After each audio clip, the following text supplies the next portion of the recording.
issues with this and with the Zoom and all of that. The Spirit has obviously guided David to read the Gospel to us instead of the first lesson from St. Paul to the Corinthians, which is fine. Don't worry. Very sorry. Well, you can read it at home afterwards. It's one of those passages where Paul was getting terribly het up about fornication. So maybe subliminally there was a reason why we didn't read it this morning. And in addition to that, an errant verse of the psalm, well, not an errant verse, but an extra verse of the psalm crept in, as you may have noticed. I was looking at your faces to see if anyone really did notice, but I'm not sure you did. But that last verse, "Oh, that you would slay the wicked, O God, you that thirst for blood, depart from me." And it's very interesting that we got that verse that crept in, and the reason it crept in was, and it shouldn't have crept in, if I was more on the ball and wasn't away on holiday or anything like that, we would have perhaps caught this. But Janica did send me a question saying, well, on one list it says verses 1 to 17, and on another list it says verses 1 to 18. So I looked at the official lectionary site and it said 1 to 18. So I said to Janica, yeah, it's 1 to 18. I didn't actually read what verse 18 was.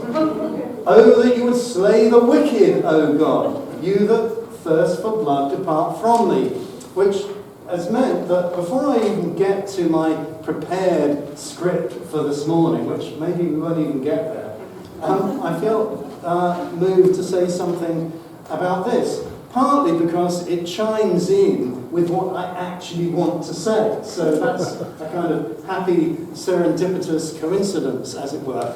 Again, perhaps the Holy Spirit has something to do with it. But this psalm, Psalm 139, if you noticed, was all about being known by God, being conscious of being known by God. You know, I won't read it all again, but Lord, you have searched me out and known me. You know my sitting down, my rising up. You discern my thoughts from afar. You know, and being known ever since I was in my mother's womb. I am known by God. And that chimes in with the theme for today on this second Sunday of Epiphany, because as you probably know and have heard many times in sermons before, the meaning of the word Epiphany literally is a light, phanos in Greek, from above, epi, that's what epi means, epiphany, above, light from above, okay? So in this season of Epiphany, we're in the season of light from above. And the thing about light from above is when you have light from above, you can see. And seeing is a metaphor for knowing. If you explain something to me and I understand it, at the end of what you've said, I might say, I see, which means I understand, I know. And so Epiphany is the season for seeing and for understanding. We've had Christmas, the season of the Incarnation, when Jesus has been born as a baby. The incarnation of God with us coming into the world. And in the season of Epiphany, it's all about, okay, so who is this Jesus? And we have the wise men come following the star, another light from above. We have the baptism of Jesus last week. And then this week we have Jesus and Nathaniel, and we'll get to that in just a moment.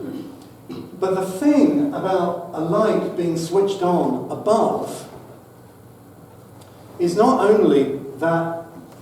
Oh, can we turn this off, please? They're all looking at the screen again. You're doing it. Don't look at him. Look at me. The thing about a light being switched on from above is not only that you can see and know, but that you can be seen and known. And in a way, that's what this second Sunday of Epiphany is about. Not so much seeing and understanding and knowing who Jesus is, although that is part of it as well, but it's about being seen and being known and becoming aware of that. And so this psalm is all about being known. And then you get to the end verses 18 onwards. Oh, that you would slay the wicked, O God, you that thirst for blood, depart from me. And it continues. They speak despitefully against you. Your enemies take your name in vain. Do I not hate those, O Lord, who hate you? And do I not loathe those who rise up against you? I hate them with a perfect hatred. They have become my own enemies. Search me out, O God, and know my heart.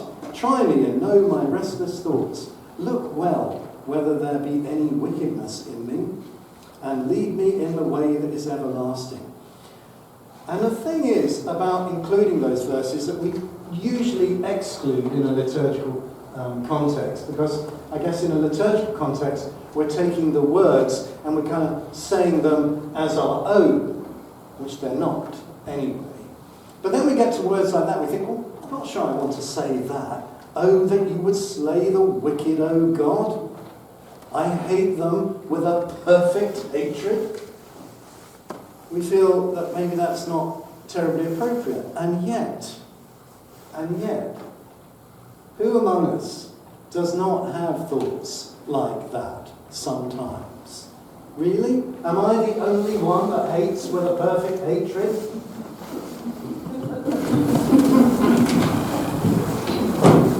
Maybe I am. But the point is, God sees it all. And we are known and loved nonetheless. So now we get to what I was going to say anyway, which kind of is what I've just said. So what do you think you could never, ever give up? Who or what makes you laugh? What makes you angry? Well, we've just been down that road a little bit, but not just irritated angry, but really angry, righteously angry. What's on your to-do list that never gets done? What's the first image that comes to mind when you think of your childhood? What are your guilty pleasures? Where is your favourite place to be? What would you like to be remembered for?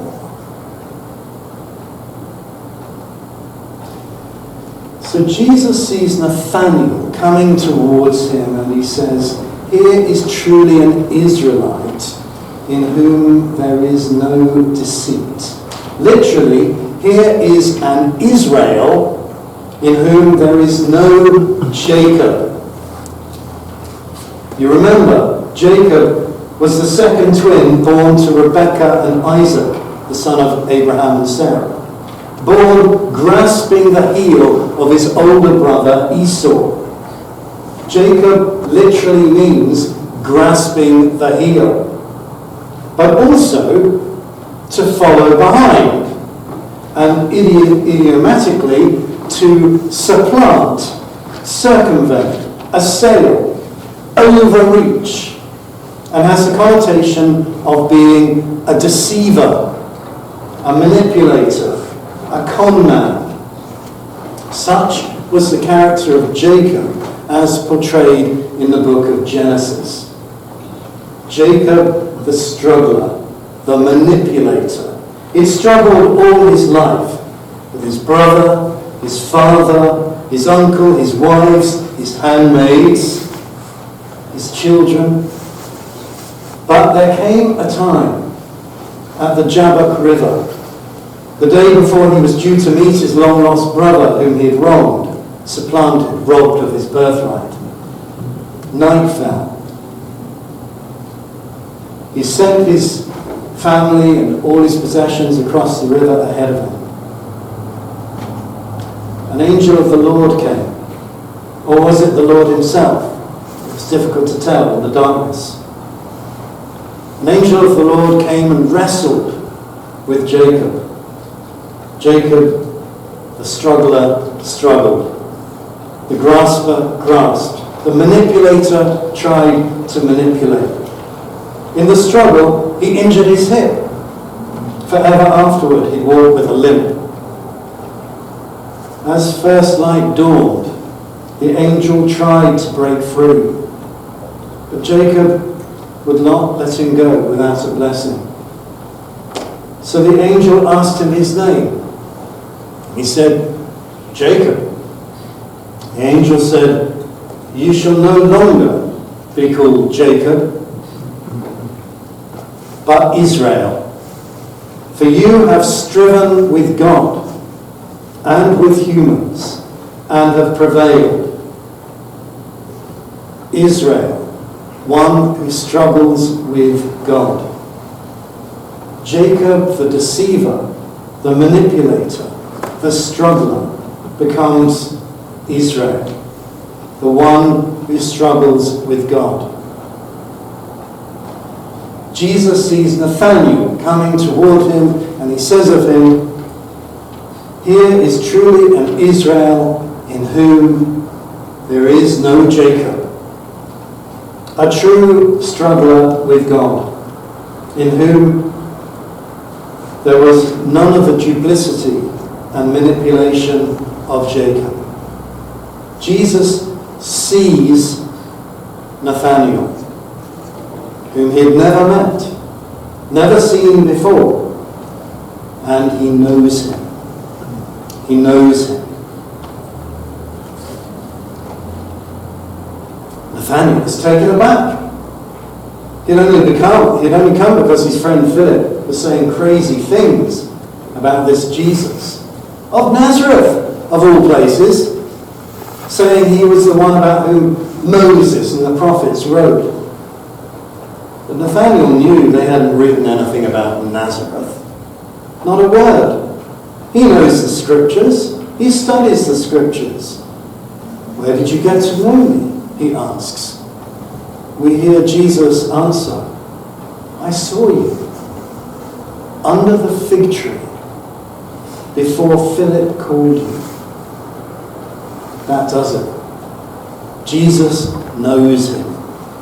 Nathanael is blown away. Sure enough, he had been sitting under a fig tree before Philip called him. Sitting there as he often did, studying the scriptures.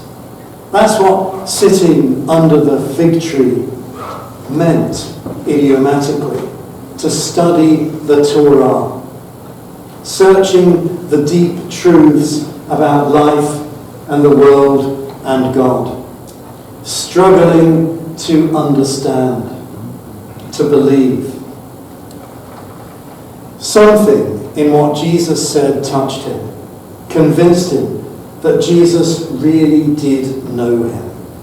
Not just his name, or where he came from, or what he did, but really saw into him. Knew him and affirmed him. It's as if a light bulb goes on over his head, like an epiphany. You are the Son of God. You are the King of Israel, the one about whom Moses and the prophets wrote. What does it mean to be known? To be seen as we really are. Not the persona we project into the world, or the caricature that others make of us, but the real you, the real me. That maybe we don't even know ourselves. To know the answers to those questions that I posed at the beginning, even the ones we can't answer ourselves. Or do you think you could never ever give up? Who or what makes you laugh? Or makes you angry? Not just irritated, but really angry, righteously angry? What's on your to-do list that never gets done? What is the first image that comes to mind about your childhood? What are your guilty pleasures? Where is your favourite place to be? What would you like to be remembered for? To be seen in a way that we cannot hide. Perhaps that makes us uncomfortable. Oh Lord, you have searched me. You have known me, exposed, vulnerable, naked, all desires known, and from whom no secrets are hidden. You know when I sit down and when I rise up. You discern my thoughts from afar, even my thoughts about the wicked. A disturbing, even scary thought, except that these are the eyes of love, seeing us, knowing us, and even so, accepting us, affirming us, loving us. You search out my path and my lying down, and are acquainted with all my ways. A challenging thought, one that invites us into self-examination, self-knowledge, self-understanding, invites us into self-awareness, to wake up, if we have the courage, and perhaps even more than the courage, the presence to turn on the light. To recognize the need for self-awareness itself requires some self-awareness. In other words, consciousness of being present. I am here, now. It is challenging, but also strangely comforting, hopeful. O Lord, you have searched me and known me.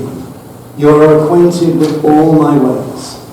As we journey into self-understanding, what at first may seem scary and uncomfortable, facing the truth about ourselves, finding out who we really are, becomes less uncomfortable as we encounter and become aware of the Christ within. The Christ within who is somehow a deeper part of ourselves, who already knows us and loves us, and who is with us to accompany us out of the darkness in which we hide, into the light of not only self-knowledge, but also self-acceptance, and the knowledge that we are deeply loved.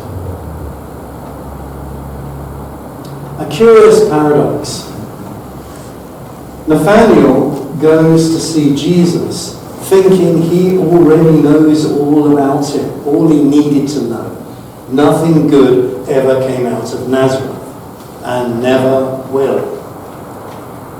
But it is Jesus who has already seen him, without actually seeing him, and knows him and affirms and accepts him.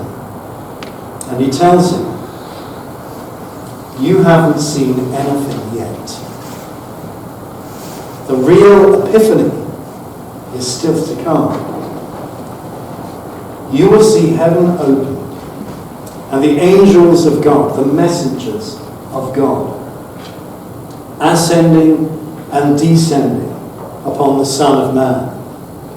Like the ladder Jacob saw so many years before that night at the Jabbok River, with angels ascending and descending at a place called Beth-El, the house of God.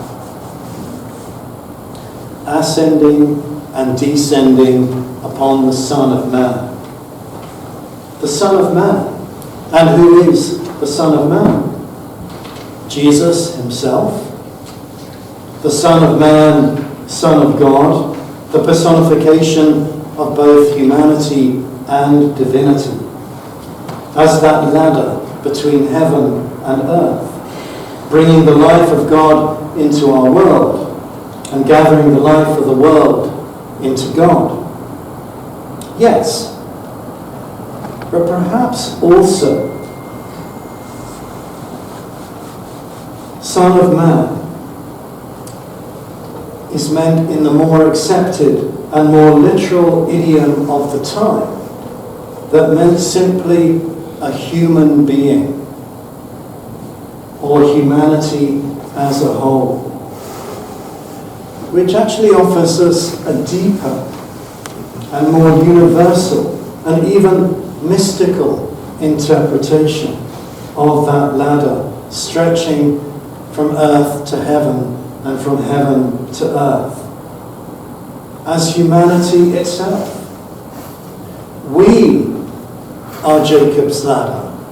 We are the ladder upon which the messages from heaven to earth and from earth to heaven travel. Humanity, literally of the humus, the soil, the earth, into which the divine spirit, the divine breath has been breathed, uniting earth and heaven, time and eternity, this world and the next. We are the ladder.